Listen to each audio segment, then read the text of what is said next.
वीर सावरकर पर जिस तरीके से बीजेपी ने प्रस्ताव रखा और सदन में नकार दिया गया, अब बीजेपी कह रही है कि आप लोगों को आदर नहीं है स्वतंत्र वीर सावरकर। बीजेपी इसमें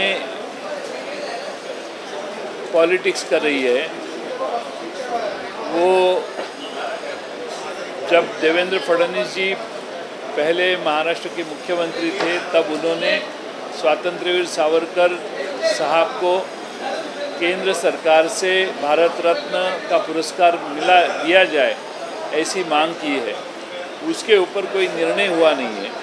भाजपा की दिल्ली में सरकार है। अगर यदि उनको स्वातंत्र्यवीर सावरकर जी से इतना ही आदर है तो सबसे पहला काम उन्होंने करना चाहिए, केंद्र सरकार के माध्यम से उनको भारत रत्न दिया जाए।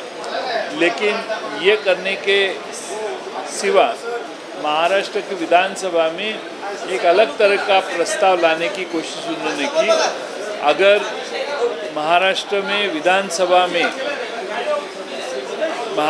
विधानसभा में जो आज उन्होंने प्रस्ताव लाया उसके पहले भारत रत्न का उन्होंने जो पहले खत लिख के केंद्र को प्रस्ताव किया है वो पारित किया जाए तो सबसे अच्छी चीज़ होगी। सर, एक वेगळा प्रश्न, जलयुक्त शिवारसंदर्भात एक अहवाल आला आहे ज्यामध्ये अनेक ठिकाणी गैरप्रकार झाला आहे, कामं झालीच नाही आहेत, एकंदरीत बऱ्याच गोष्टी उघड झाल्या। तुम्ही नेमकं कसं बघता या सगळ्या प्रकरणाकडे, कारण मोठं ब्रँडिंग भाजपने या काळात केलं होतं? जलयुक्त शिवारामध्ये भ्रष्टाचार चाललेला आहे असं त्यापूर्वी मागच्या 2-2.5 वर्षात अनेक वेळा वारंवार विरोधी पक्षाच्या वतीने सभागृहात राष्ट्रवादी काँग्रेसच्या वतीने सांगण्यात आलेलं अत्यंत तकलादू कामं आहेत।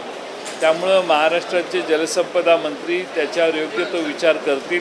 त्यांच्याकडे आलेल्या तक्रारी याचा खुलासा करून त्यावर योग्य ती कारवाई त्यांच्याकडून होईल असं मला वाटतं। 7,000 कोटी आतापर्यंत खर्च झाले, ते अर्थसंकल्पानुसार कारवाई काय होईल का, चौकशी लागेल का, आणि यामध्ये पुढचं काय, पुढची भूमिका काय? जर भ्रष्टाचार निष्पन्न झाला तर नक्कीच कारवाई होईल।